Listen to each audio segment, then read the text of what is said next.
All right, so the final thing I want to show you in this mini course is the magic version of the Thanos portal. So I'm sure you've seen the original Thanos portal tutorial on the RedefineFX YouTube channel. If you haven't, I will just start from that point forward. So to recreate this portal, just go to my YouTube channel, get to this point, and I'll just show you how I turn it into the magic version. So this is what you have right now. This is just the basic starter smoke volume for the Thanos portal. Then I added this blue smoke, and this is created simply with the GPU particles. So everything that's happening here we've already covered throughout this course. I'm just gonna walk you through it. I'm gonna turn off the smoke and only show you the GPU particles. I have two gradients here. One is for the initial color. So the initial color of the particles is anywhere from this darker blue to the lighter blue. So I can just change this to red to show you, right? And they're basically just cycling through the color on the gradient, so they're not the same color all the time. Just do Control Z to revert that. And then I have the modulation color set to over life, meaning that they change their color depending on how old they are. So again, I enabled the pin override over here, and I have a gradient plugged into the modulation. So right now the particles are pure black when they're born, and then they get their full color over time. So you can see if I change this black color to white, I'm brightening them when they're born. But I wanted them to be pure black because when you combine it together, I didn't want to see the particles around the ring. I only wanted to see them toward the end.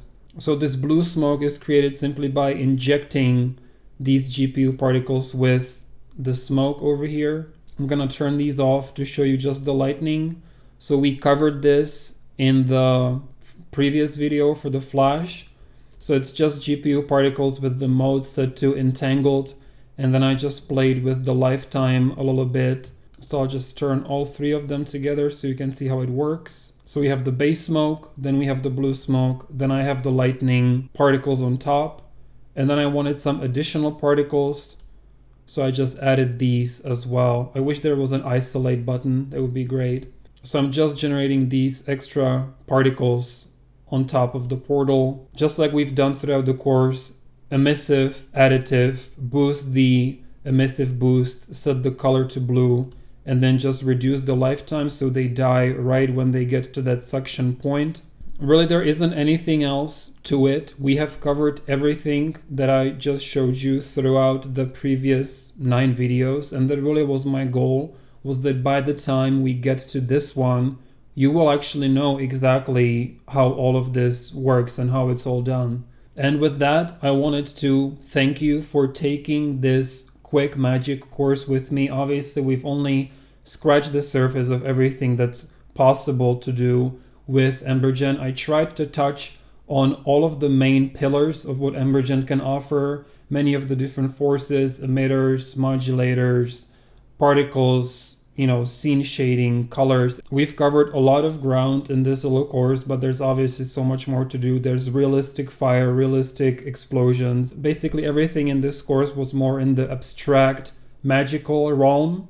And in the future, I would love to show you how to create some more realistic effects, maybe integrate some Embergen explosions into real live action footage, and a lot more. Not to mention, we haven't even touched on exporting VDBs and importing them into Unreal Engine, Blender, 3ds Max, Cinema 4D. There's definitely so much more to learn. All of the additional stuff is outside of the scope of this free course. So I'm gonna get back to work on some additional Embergen training that I will release in the future. Thank you so much for learning with me. Be sure to subscribe on YouTube, and I'll see you in the next one.